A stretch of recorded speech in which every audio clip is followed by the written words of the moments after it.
Welcome to our channel. Ever been told you're too clingy? Or maybe you've felt like someone else was? Yeah, it's awkward. But here's the thing. Maintaining a bit of emotional distance in relationships might actually be the key to keeping things healthy. That doesn't mean you love less or care less. In fact, emotional distance can help you love better. Sounds strange, right? Let's unpack that. First, let's clear this up. Emotional distance isn't about coldness or ignoring your partner. It's about creating healthy boundaries. In simple terms, it's giving both you and the other person the space to breathe emotionally. It's the room to maintain your own identity without smothering each other.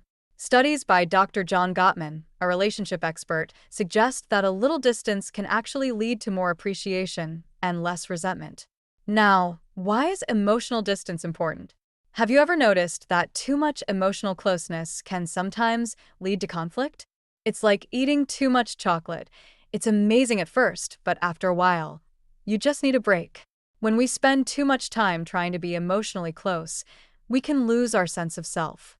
That's when issues like codependency sneak in. Here's an interesting stat. Research from the University of Michigan found that couples who give each other emotional space tend to have more long-term satisfaction. Why? Because that space allows you to reflect, recharge, and bring your best self back into the relationship. It's like this. You need time to process your own thoughts and feelings. If you're constantly in each other's emotional space, things get blurry. You stop differentiating between your feelings and theirs. That's where misunderstandings happen, and small problems can snowball into bigger ones. Emotional distance isn't just about avoiding conflict, it's about building resilience. When you give yourself emotional distance, you're learning to regulate your own emotions. You're not relying on the other person to make you feel good all the time. Dr. Brené Brown talks a lot about vulnerability and emotional resilience.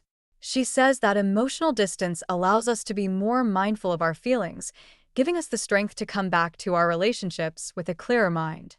Okay, let's talk balance. Too much distance, and you risk becoming detached.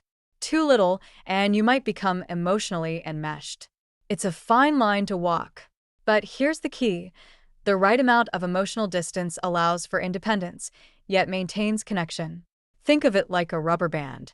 If you pull too hard, it snaps. If you don't pull enough, it has no strength. Relationships are kind of the same. You need enough tension, enough space to grow both individually and together. And that's where emotional distance can be a game changer. Now, how do you actually create emotional distance without pushing someone away? It starts with setting clear boundaries. It's okay to say, I need some time to think, or I need space to work on myself. You're not abandoning the relationship. You're investing in it by making sure you're the best version of yourself. Taking time for your own hobbies, spending time with friends, or just having alone time to think. These are all ways to create healthy emotional distance. It helps you recharge emotionally, so when you come back, you're more present, more engaged. At the end of the day, emotional distance is about respect. Respect for yourself and for the other person.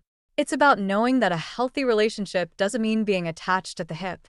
It means giving each other the room to grow, reflect, and come back stronger. So, the next time someone tells you they need space, don't take it personally. Understand that sometimes a little distance is what keeps the relationship thriving. It's not about pulling away, it's about coming back with a fuller heart. Thanks for watching. If this gave you something to think about, give it a thumbs up, and don't forget to subscribe for more insights into psychology and relationships.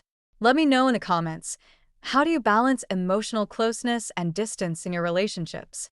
Subscribe for more deep dives into psychology and self-improvement.